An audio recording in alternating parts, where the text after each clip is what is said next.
Hello brothers and sisters, welcome back again sa ating sharing for bread of God. In the name of the Father, into the Son, into the Holy Spirit. Amen. Lord, nagpapasalamat ako sa iyo sa mga grasya at bugay na ibinibigay mo sa akin, sa mga ipinagkaloob mo na mga biyaya at mga pagtulong sa oras-oras sa buhay ko. Lord, maraming salamat dahil ngayong araw binigyan mo ako ng lakas at ng katalinuhan or pag-uunawa sa pagbasa ko sa Bible at aking ibinahagi ang aking naunawaan ayon sa nakasulat dito upang magkaroon ng inspirasyon ang bawat nanampalataya at nagtitiwala sa iyo. Lord, maraming salamat sa grasya na ipinagkaloob mo sa akin sa araw-araw na lahat na hindi mo ako pinababayaan. Maraming salamat, Lord. Amen. Okay, brothers and sisters, today, ibabahagi ko sa inyo, ipagpatuloy natin ang vision ni Juan o yung pangitain ni Juan tungkol kay Jesus Christ. Ito ay, nakasalalay dito yung tinatawag na ang pagbabalik na ating Panginoon. So, paano natin masalubong o mapaghandaan ang pagbabalik na ating Panginoon pag hindi tayo handa? Kaya mga kapatid, dapat lagi tayong handa or maghanda tayo sa pagbabalik na ating Panginoong Hesus. Maghanda tayo sa pagsalubong sa Kanya dahil alam naman natin na darating ang araw na siya ay babalik upang maghukom sa mga tao sa buhay man o minatay. Kaya mga kapatid, dapat maghanda tayo. Kaya siya ay nagkaroon ng tinatawag na pahiwatig sa kayuan na ito ang tinatawag na ang pangitain ni Juan ukol kay Kristo or yung vision ni Juan sa mga mangyayari at ang mga darating. Lagi mo tatandaan kapatid ito yung tinatawag, makikita mo ito sa pahayag, no? Ang pahayag kay Juan. Itong pahayag kay Juan, ito yung mga pangitain na hinabilin ng ating Panginoon Hesus sa kanyang vision o sa kanyang tinatawag na hula, o sa kanyang vision mismo, Alam niyo ba kapatid na dapat natin paniniwalaan ang mga bagay na ito dahil si Jesus Christ ay nagtakda o nagbigay ng mga pangitain kay Juan sa mangyayari at ang darating para tayo ay makapaghanda ng ating mga sarili. So basahin natin ito ang sulat sa iglesia na Pergamo. Lagi natin tatandaan mga kapatid na ang iglesia ay hindi lamang naayon ukol sa gusali o sa istruktura kundi sa mga taong nanampalataya at nagtitipon at nagpupuri sa Diyos at nagkilala sa Diyos, ang mga iglesia. So ang mga iglesia sa Pergamo, basahin natin ito ay nasa pahayag chapter 2 verse 12. Isulat mo sa anghel ng iglesia sa Pergamo. Ito ang ipinasasabi ng may hawak na matalas na tabak na dalawa ang talim. Nalalaman kong nakatira ka sa kinaroroonan ng luklukan ni Devil. Yes, mga kapatid, lahat tayo'y nakatira sa mundong ibabaw, sa mundong ito na makakasala. Lahat nakapaligid sa atin makakasala. Kita ho ay mayroong kasalanan. Kita ho ay nagkakamali rin, no?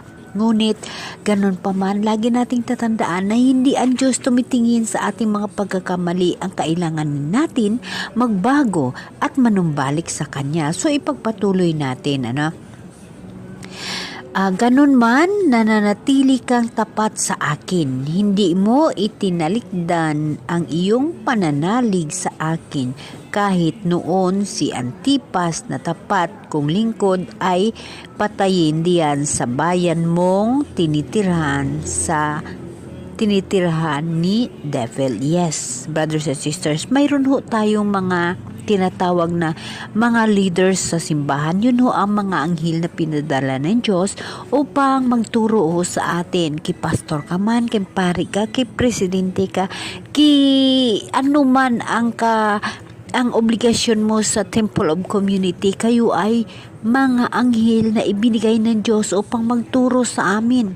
Lagi nating tatandaan na sa mundong ibabaw, may 5 templo na of community na pinadalhan ng mahal na Diyos ng anghel upang magturo sa atin. Ito siya ay Efesio, Smyrna, Pergamo, Thyatira, Sardis, Philadelphia at Laodicea.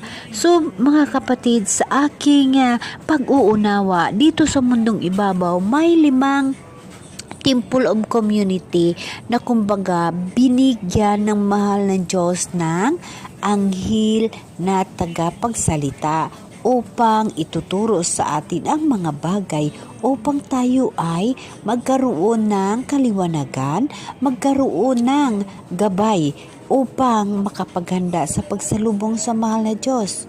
So para sa aking pag-uunawa dito sa mundong ibabaw, may 5 temple of community na kumbaga binigyan ng mahal na Diyos ng anghel para magturo sa atin.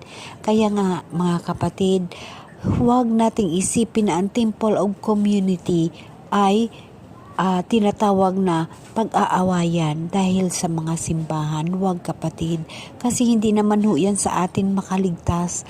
Ang makaligtas ho sa atin ang ating panampalataya at pagtitiwala sa Diyos. So ipagpatuloy natin. Alam naman natin na dito sa mundong ibabaw na makasalanan o ang pagkakamali ay nasa paligid natin, no? Kaya mayroon tayong mga leaders na mga kumbaga mga anghel na pinadala ng Diyos upang magturo sa atin na ang iba ay pinapatay, no? Kaya tayo na nanampalataya at temple individual temple or ang tinatawag na nanampalataya tayo na sa mahal na Diyos, na miyembro tayo ng Temple of Community, na tayo ay isang iglesia na grupo na nampalataya, ngunit ang ating the best na gagawin yung ating mga puso't damdamin, ang dinaramdam natin, ang isipan, lalo ng ating mga damdamin ay nakasalalay lang lahat sa Diyos, at ang Diyos, alam niya ang kanyang mga tao. Kilala niya sa pamagitan ng ating puso. So dapat natin lagi tayong magpakatatag sa kung ano man ang maririnig natin. Huwag ho tayo magbago sa ating panampalataya, no? Huwag tayo magturo ng mali at huwag tayo magbigay ng mga hindi magaganda sa ating mga kapatid. Bawat araw, maghingi tayo ng gabay sa Holy Spirit ng Diyos na sa atin upang gabayan tayo ng pag-uunawa at gabayan tayo ng bawat pangangailangan na magawa natin na ibahagi sa ating kapwa. Kapatid, ito, nasa verse 14, ngunit may hinanakit ako sa iyo dahil sa ilang bagay, may ilan sa inyo na sumusunod sa aral ng Balaan at nagturo kay Balak na magbunsod sa mga Israelita na kasala. Dahil dito, kumain sila ng pagkain inihandog sa mga diyos-diyusan at gumagawa ng mga kahalayan. May ilan din sa inyong sumusunod sa aral ng mga Nikolaita. Yes, kapatid, dito sa mundong ibabaw ang mga tao, marami yung mga pagkakamali. Ang ginagawa nilang Diyos ay pira. Ang ginagawa nilang Diyos ang mga pangarap nilang makabahay, makabili na kung ano-anong bagay. Mga kapatid, hindi ho yun importante. Dapat nating pag-aaralan at dapat natin uunawain na ang Diyos, ang gusto lamang ng Diyos, simple at malakas ang paniniwala at malakas ang espirituhano na buhay. Lagi kong sinasabi sa sarili ko, hindi ko kailangan ang marangyang buhay. Kung ano lang ang mayroon, magiging kontento ako. Ang importante sa akin, ang templo ng Diyos sa puso ko ay malaki. Mayaman ho ako sa espirituhano na buhay. Ngunit sa totoong buhay, mahirap po ako. Ngunit yun lahat ay mas piliin ko na magmayaman ako sa tinatawag na espirituhano na buhay. Kaya hindi pa ako nahihirapan. Kaysa mayaman ka dito sa lupa, na mamroblema ka. Kung may bahay ka, magproblema ka. Kung paano mag-ingat ng bahay mo, may mga sasakyan ka, may negosyo ka, kung ano-ano lahat. Maraming problema, hindi ka makapahinga. Ako, brothers and sisters, mahirap po ako. Ngunit mayaman ako sa espirituhano na buhay at hindi ako nahihirapan at hindi ako na problema sa mga bagay-bagay sa buhay ko kasi kontento ako kung anong mayroon. Lagi natin tatandaan, kapatid, na ang mga bagay na ayon sa mahal na Diyos ay napakadali para sa ating nanampalataya. So, lagi nating tatandaan na dito sa mundong ibabaw, lahat na sa paligid natin ay makasalanan. Kaya wag tayo magpatintar. Palagi tayong lumaban sa agos ng buhay at manampalataya at magtiwala sa Diyos. Basahin natin. Sa verse 15, may ilan gumagawa ng kahalayan, may ilan din ang inyong sumusunod sa aral ng Nicolaita. Ito sila yung mga taong hindi naniniwala sa Diyos. Kumbaga yung future nila, ang future sa lupa, hinahandaan nila yung mga future kung paano magyaman, kung paano magkaroon ng kung ano-anong bagay dito sa mundo, Dapat nating tatandaan na kailangan natin mag-ipon ng kayamanan sa langit, hindi sa lupa. Dahil sa langit, ang buhay ay walang hanggan. So, kaya nga, pagsisihan ninyo't talikdan ang inyong mga kasalanan, kung hindi, paparian ako sa lalong madaling panahon at pupuksain ko ang mga taong iyon sa pamagitan ng tabak na lumalabas sa aking bibig.